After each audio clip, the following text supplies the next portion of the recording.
এটা হচ্ছে একটা ছোট্ট অ্যালোভেরা গাছ, কিন্তু এটা ছোট্ট অ্যালোভেরা হলে এটার মাহাত্ম্য অনেক। কারণ আমার ভাতিজা এটা সুদূর চাঁদপুর থেকে নিয়ে আসছে। এর পিছনে কারণ হচ্ছে ছাদে যে আমি একটা বাগান করছি, ছাদ বাগান, সেই ছাদ বাগানে সেই অ্যালোভেরাটা লাগাইতে চায়। তো আমার ভাতিজা এখন বাড়িতে নাই, সে তার নানু বাড়িতে আছে। তো আমি এটাকে রিপোর্টিং করব। এটার যে ছোট্ট একটা জায়গা, যেখানে ভিতরে নতুন নতুন চারা গজাচ্ছে, ওই যে ভিতরে যে ছোট ছোট চারা গজাচ্ছে, তো এটা ইমিডিয়েট এখন যে একটা চারা মোটামুটি বেশ বড় হয়ে গেছে। হ্যাঁ, তো এটাকে এখন ইমিডিয়েটলি হচ্ছে চেঞ্জ করতে হবে পটটা, কারণ এই অল্প মাটিতে এটা পুষ্টি হবে না। এই জন্য আমি এখন এটাকে চেঞ্জ করে এটার জন্য বড় একটা পাত্র রেডি করেছি। আমি ওই পাত্রে এটাকে স্থানান্তর করব। তো আমি আগেও বলেছিলাম যে আমি খুবই স্বল্প মূল্যে বা কম দামের মধ্যে ছাদ বাগান যেটা এটা করতে চাই। আর এই জন্য আমার এখানে আমি আগেও ইউজ করেছি এই ধরনের হচ্ছে ওই বাজারের ব্যাগ। তো এইবার অব্যতিক্রম কিছু না, যে বাজারের ব্যাগ, এটাতে মাটি ভরেছি। তবে একটা বিষয় একটু নজর রাখবেন, যেন এই যে বাজারের ব্যাগের কর্নার গুলো যদি এরকম ভাবে ভিতরের দিকে দিয়ে দেওয়া হয়, সেক্ষেত্রে এই যে দুই দিকে আমি দিয়ে দিলাম। এখন এটা ভিতরে কি হচ্ছে, গুল হয়ে গেল, নিচের সাইডটা একটা গোলাকার অবস্থা হয়েছে। এখন এটা আরামসে বসে যাবে যে কোনো জায়গায়, আর নয়তো পড়ে যাইতো। আরেকটা বিষয়, এটা হচ্ছে নিচে দিয়ে ওয়াটার ড্রেনেজের জন্য জাস্ট যে এরকম ভাবে 2 থেকে 3টা ফুটো করে দিলাম, এনাফ। উপরের দিকে দিলে এটা তো একদম চাপের পরে থাকবে। এই যে দিকে দিলাম একটা, আর এই পাশে একটা। এটা দিয়ে হচ্ছে ওয়াটার ড্রেনেজের জন্য। কারণ গাছ লাগানোর মূল বিষয় যেটা, গাছ কিন্তু পানির অভাবে মারা যায় কম, অতিরিক্ত পানি মারা যায় বেশি। গাছ পানির অভাবে 10-15 দিন অনায়াসে সার্ভাইভ করতে পারে।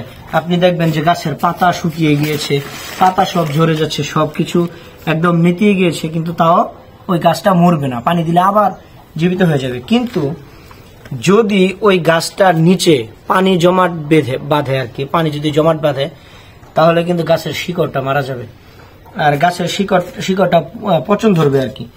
আর ওই গাছের শিকড় যখন পচন ধরবে তখন গাছটা মারা যাবে। তো এই জন্য ওয়াটার ড্রেনেজটা হচ্ছে মোস্ট ইম্পর্টেন্ট, এই বিষয়টা খেয়াল রাখবেন।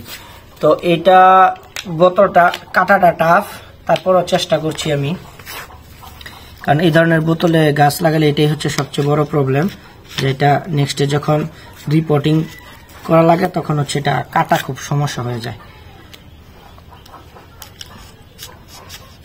এটা কাটতে গিয়ে অনেক সময় হাত কেটে যাওয়ার একটা সম্ভাবনা থাকে, কারণ এই ছোট্ট জায়গাটাতে বেশ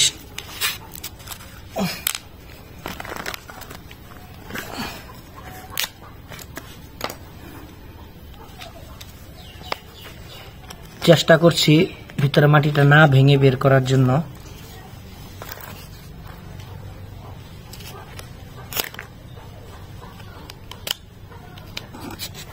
বলুন না যে এই ধরনের বোতলে যখন গাছ লাগাবেন তখন এগুলা কিন্তু বের করতে অনেক সমস্যা পড়তে হয়।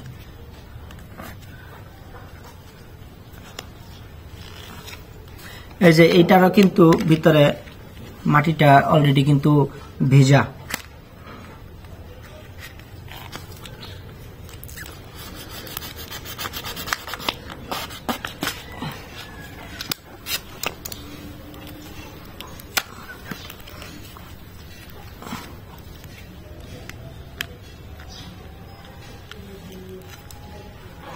এই যে আমি যদি দেখাই, এই মাটিটা কিন্তু ভেজা, এবং এই যে এই শিকড়টা এখানে আছে।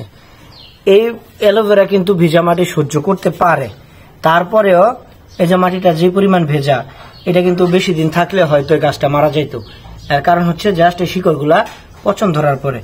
এই অ্যালোভেরা না হয়ে এটা যদি অন্য গাছ হইতো, এতদিন আমার মনে হয় অক্কা পাইতো। আর কারণ হচ্ছে যদিও যে এখানে ছোট ছোট ছিদ্র করা হয়েছিল এটা ওয়াটার ড্রেনেজের জন্য। তো অ্যালোভেরা জাতীয় গাছগুলা আমার পানি সহ্য ক্ষমতা ভালো, এই জন্য এটা এখনো বেঁচে আছে। কিন্তু যদি অন্য গাছ হইতো তাহলে কিন্তু এতদিনে মারা যাইতো।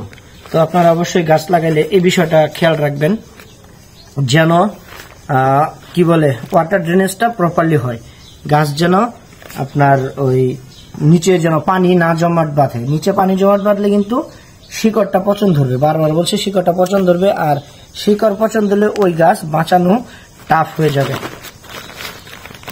আমি একটু উপরের দিকে দিয়ে দিচ্ছি, কারণ ভবিষ্যতে যদি চাই তাহলে আমি এটাতে মাটি দিতে পারবো, কিন্তু প্রথমবারই যদি একদম বেশি ভিতরে হয়ে যায় সেক্ষেত্রে মাটিটা দেওয়া যাবে না। আর অবশ্যই এই ব্যাগে লাগালে এইভাবে হচ্ছে ব্যাগটা নিচের দিকে ভাঁজ করে দিবেন, যেন মাটিটার মধ্যে রোদের আলো পড়ে।